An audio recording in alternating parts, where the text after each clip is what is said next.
Então, bom dia, né? Meu nome é Brenda, Meu nome é Beatriz, bom dia. e nós somos da extensão Pegada nas Escolas, né? Como a Biane já falou.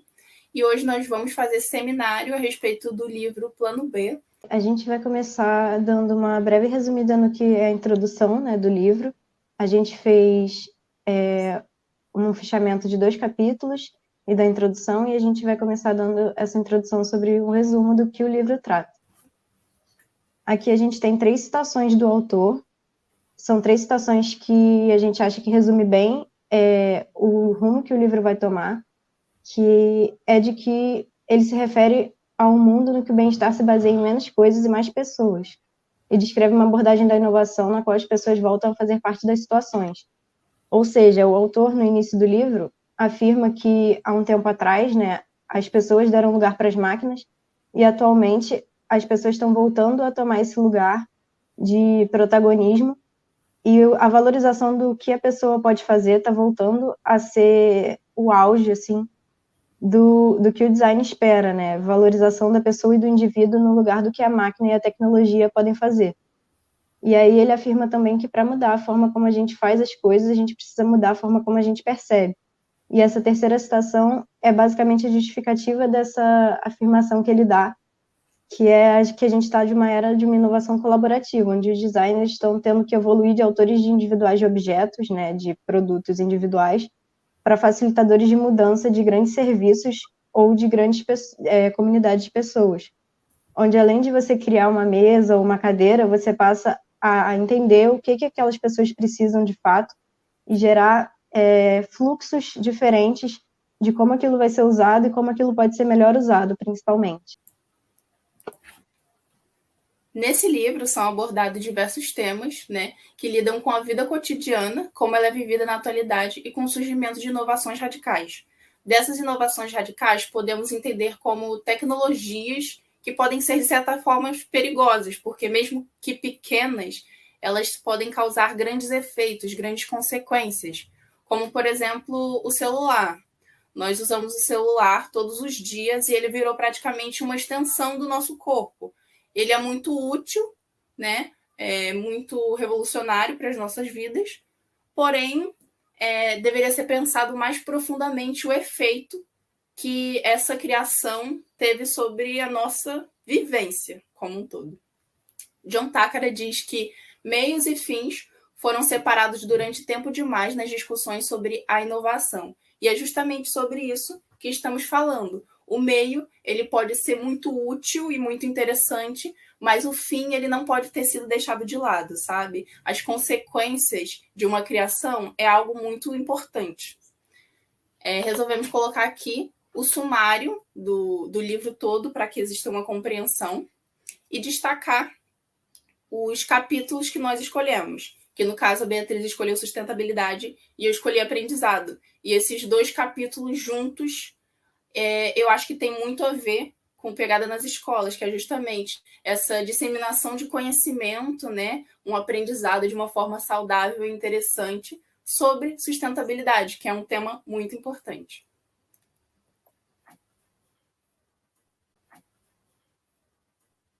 Bom, como a Brenda falou, a gente vai começar aqui então pelo capítulo 1, que é o da sustentabilidade, e vai se dar basicamente com a explanação de algumas citações, com a inclusão do meu ponto de vista, né, acerca dessa leitura, junto com os pontos do autor.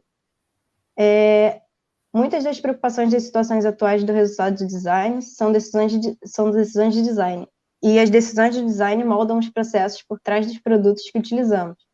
Essas são 2 afirmações que o autor afirma logo no início, que vão direcionar, assim, pelo menos esse capítulo do livro, que é de que antigamente o design era feito, mas não era muito pensado nas conclusões, né, do que seria tirado desse processo, de como esse processo seria feito, e, inclusive, no final dessa segunda citação, ele afirma que os materiais e a energia que são necessárias para produzir, o modo como a gente opera e o que acontece com eles são diretamente ligados às decisões que a gente toma para o produto em si. Então, quando a gente faz e pensa num produto, a gente já tem que pensar em como ele vai ser descartado, como ele vai ser produzido, no tanto de lixo que ele vai gerar, E era uma preocupação que não se tinha antigamente, que as pessoas não tinham. E agora, atualmente, o design tem voltado esse olhar mais para a sustentabilidade, até pela situação, né, do planeta, e fazendo novas mudanças, né? Agora o design está muito mais preocupado com essa questão da pegada ecológica, de quanto lixo vai gerar, de como pode diminuir essa produção e coisas do tipo. Aqui a gente tem uma comparação, né, um link da citação do John Chakra, de profissionais do design devem evoluir de criadores de objetos ou construções para agentes capacitadores na mudança, envolvendo grandes grupos de pessoas. E é justamente o que o Pegada nas Escolas e o LabDiz buscam fazer. O que tem explicitado, né, no site do objetivo assim, do LabDiz é o estudo e a implementação dessas estratégias de design para o desenvolvimento de novas oportunidades e de soluções viáveis para uma vida econômica, social, ambiental e sustentável. E o Pegada nas Escolas pega justamente esse ponto colaborativo de como a gente pode fazer isso em conjunto com o usuário, e nesse caso é o estudante, e colocar ele numa posição participativa com a criação das soluções para o dia a dia, ou seja, incluir o usuário nesse processo para poder gerar realmente soluções que sejam vantajosas e façam sentido, né, para que não seja só mais um produto.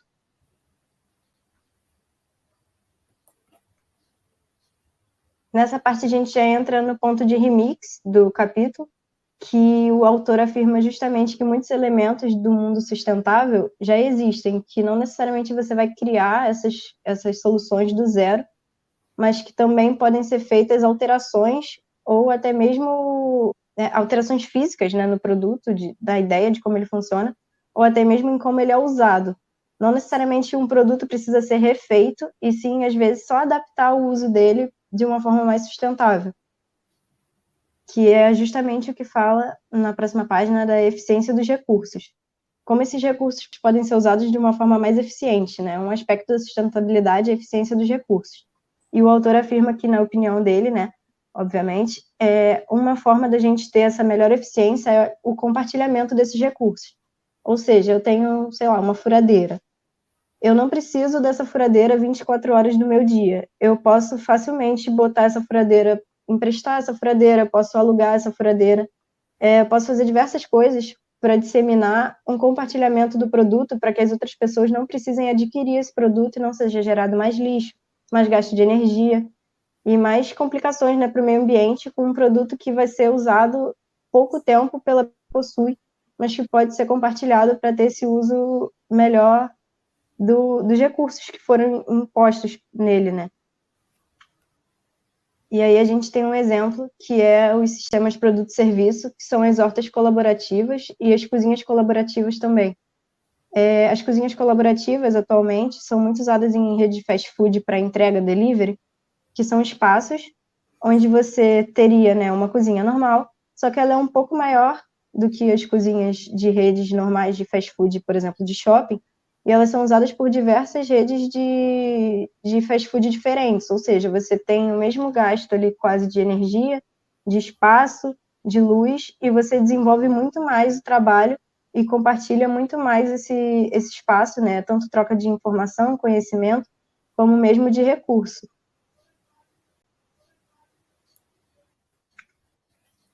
E aí a gente tem os sistemas integrados, que, de acordo com Pegada, o foco é na solução de problemas a partir das experiências do usuário, colocando como parte integrante do sistema e analisando não só um agente externo distanciado, que é uma coisa que o autor afirma quando ele diz que a gente só pode usar a tecnologia quando essa tecnologia permite que as pessoas vivam com mais leveza, né? E que elas sejam feitas e desenvolvidas com mais leveza, tendo principalmente esses processos tecnológicos mais ligados à pessoa, ao usuário, para que eles possam entender e desvendar, né, como ele diz, para saber, né, realmente o que eles estão fazendo e o que pode ser desenvolvido para um melhor processo, um processo mais seguro, assim, do desenvolvimento dos produtos e dos serviços, principalmente.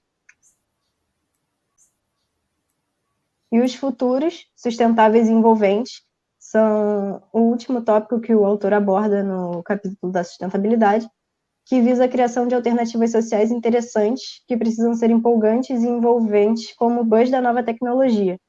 Ou seja, quando a tecnologia surgiu, não era só a tecnologia surgindo, assim, teve toda uma comoção em volta, todo um desenvolvimento, assim, que as pessoas realmente se empolgaram.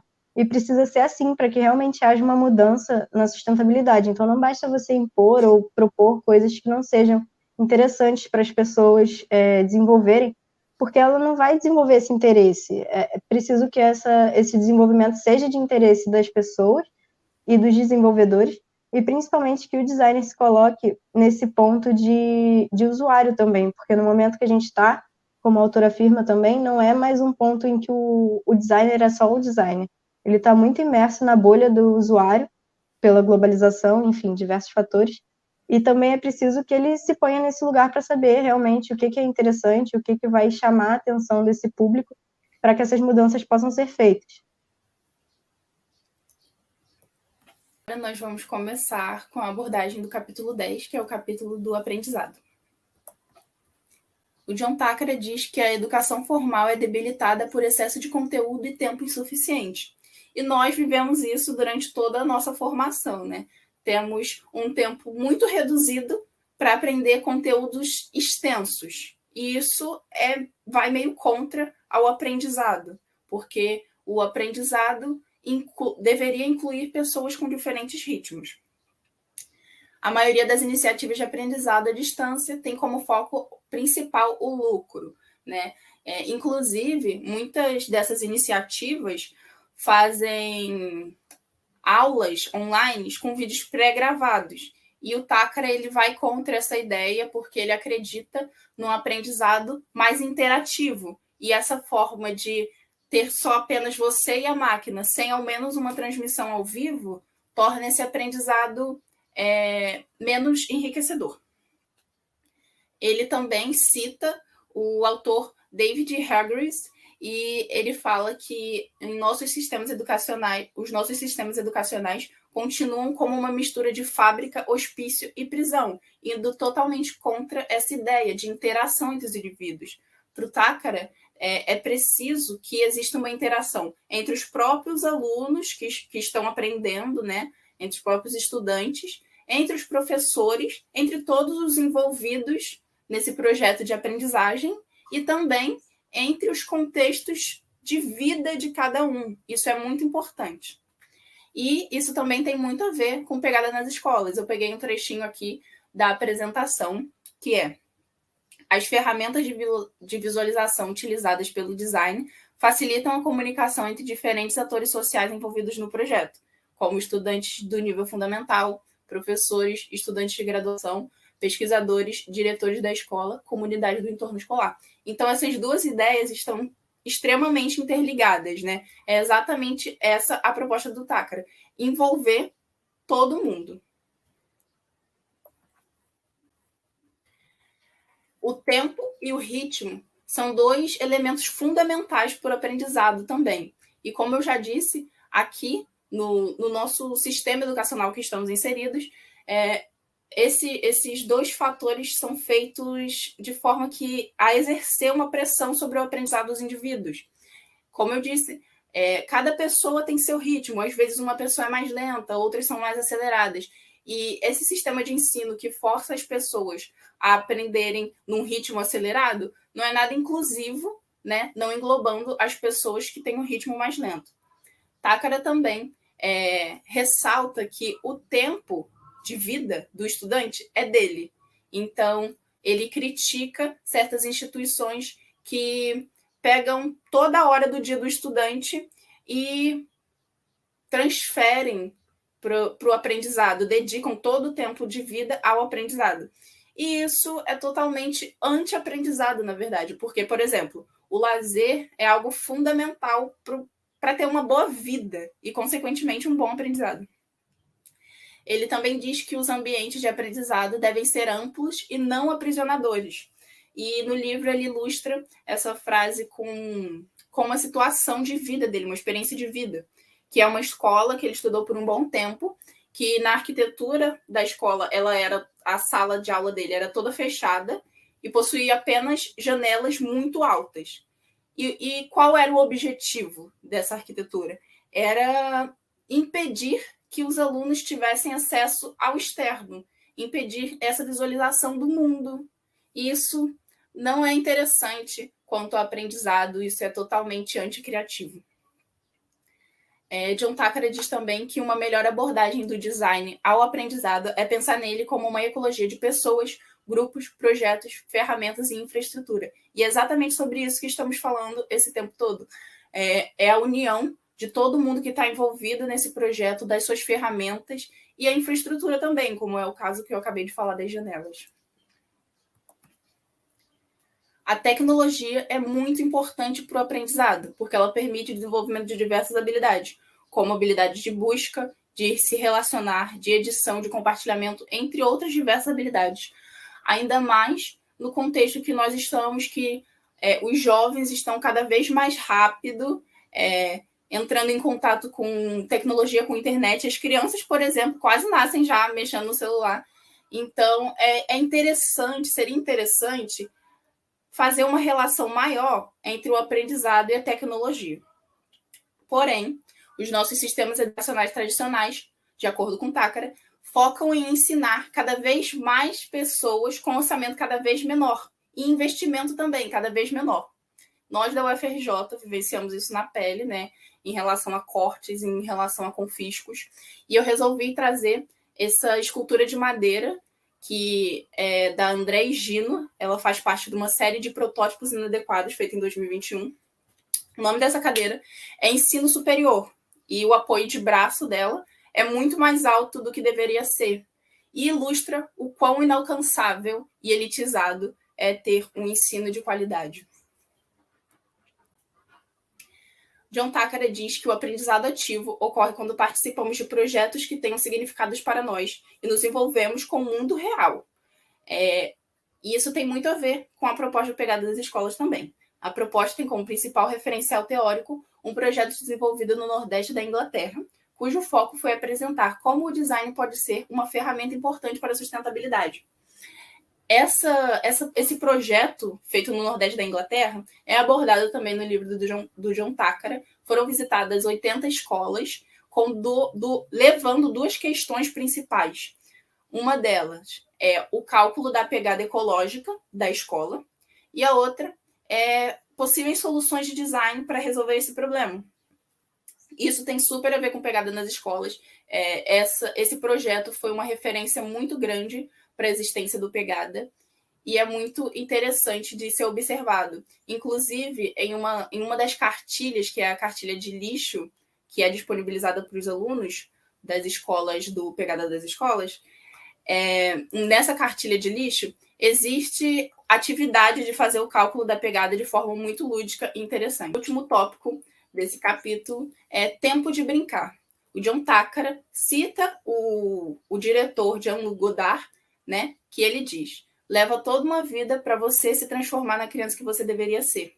E essa frase tem relação com a ideia de que quando crescemos, nós somos praticamente obrigados a parar de brincar, a parar de desenvolver esse nosso lado criativo e leve.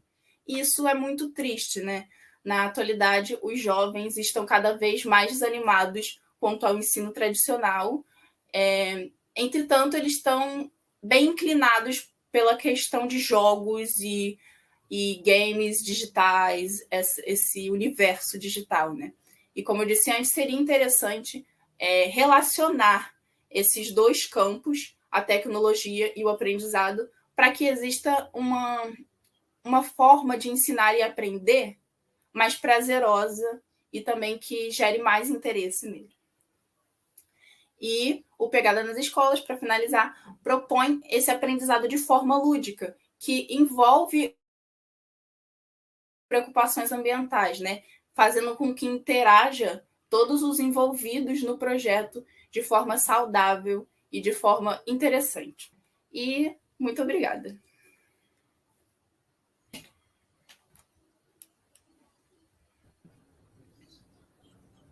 Obrigada, meninas. Parabéns pela apresentação. Obrigada. Juliana, se você puder aparecer, a Isabela está nos assistindo pelo YouTube, disse que está tudo certo. Eu gostaria, então, de parabenizar pedir para vocês mandarem a apresentação de vocês em formato, acho que PDF resolve, para mim, para eu colocar no blog do laboratório, sinalizando que o seminário foi realizado hoje, que eu sempre atualizo lá, e para a Juliana, eu não sei como ela faria para colocar, se seria possível, Juliana, para divulgar no Instagram. Senão eu divulgo pelo blog? Pelo blog, e depois a gente... Oi, Diego, está retornando, né? Para você entrar aqui na nossa transmissão, acho que você precisa, Diego, ativar seu microfone e câmera, ou pelo menos o microfone. Bom, vou te adicionar. Bom, então eu estava falando Agora, a transmissão como um todo, eu vou pedir para a Juliana fazer como ela fez com a transmissão do Diego, Juliana. Tá bom. Porque no blog eu consigo colocar a apresentação, agora a filmagem junto com a apresentação, aí é uma arte da Juliana, que eu não sei como que ela fez no seminário do Diego, que aí a gente consegue colocar no Instagram tudo, né, Juliana? Quando faz aqui o videozinho. Uma boa parte. Tá. Bom, então, agora, as próximas atividades do Pegada nós vamos fazer, além de continuar o acompanhamento da atualização do aplicativo, nós vamos fazer uma discussão sobre a logo do Pegada, que a gente precisa atualizar, já tem algumas ideias de um ex-bolsista nosso, do Vinícius Kraus, ele fez uns estudos, eu quero discutir com vocês e agendar para que a gente possa trazê-lo para ele apresentar essa arte, tá? Então, esses são os próximos passos, continuando o acompanhamento do aplicativo para contribuir com a atualização, estudar o logo eu tinha falado o logo do Pegada, e um terceiro ponto é contribuir com a atualização do mapão de soluções, que é o ponto atual lá que nós estamos trabalhando junto com a equipe do DevMob de forma mais intensa. As outras atualizações e testes têm sido feitas, mas a dedicação ao mapão tem sido mais focada pela parte da ciência da computação no aplicativo. Mas o que eu queria ver aqui é a forma de atualizar esse mapão na medida em que as soluções vão sendo geradas fora do aplicativo também, tá? Para que a gente possa ter uma espécie de um mapa mental registrado, e a ideia é fazer isso no Miro, que aí a gente tem que estudar o software para ver como que ele funciona, para que fique registrado não só a solução final, que é isso que está sendo colocado lá no aplicativo, mas todo o processo de elaboração dessa solução, o passo a passo dessa solução, que para que isso seja registrado no aplicativo é uma coisa muito complexa. Então, a gente vai resumir colocando só a solução lá, tá? As etapas, como a gente faz, tudo vai aparecer, mas de forma, vamos dizer assim, cada etapa vai aparecer de forma específica. Mas a gente, para efeito de elaboração de futuras edições, como é agora o momento que a gente vai entrar, a gente precisa ter um mapa sobre o qual a equipe vai se dedicar para entender como aquela solução foi atingida, foi alcançada, tá? Então, é um elemento mais pedagógico para a gente trabalhar do que propriamente para a troca de soluções entre as escolas, como é o caso do aplicativo. Tá bom? Então, são esses os próximos passos. A gente vai atingir agora meia hora de transmissão. Eu gostaria de encerrar e quero agora abrir a palavra para vocês se despedirem ou fazerem os comentários.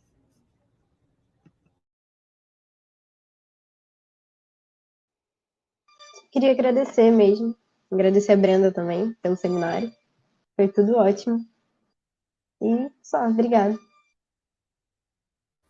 Queria agradecer também, foi muito interessante. Já esse nosso primeiro contato, né? Essa nossa primeira experiência na extensão. Obrigada. Obrigada. Juliana. Então, meninas, vocês estão de parabéns. Eu adorei a apresentação. Foi muito boa. E depois eu vou ver se eu transformo essa apresentação para a gente poder jogar no Instagram, tá bom? Obrigada a todo mundo que assistiu a live delas. E é isso, pessoal. Obrigada, Ju. Diego. Diego caiu. Caiu? Bom, o Diego fez o último seminário, está disponível lá no Instagram, né, Juliana? E No YouTube. No YouTube. E agradecer a Isabela, que está nos assistindo lá, acompanhando a apresentação no YouTube. Obrigada, Isa.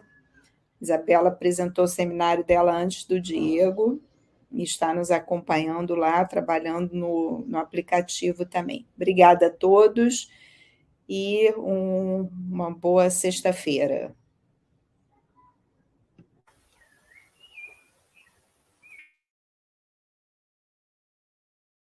Vou encerrar a transmissão, tá, gente? Então, tranquilo. Tá. Obrigada, até a semana que vem.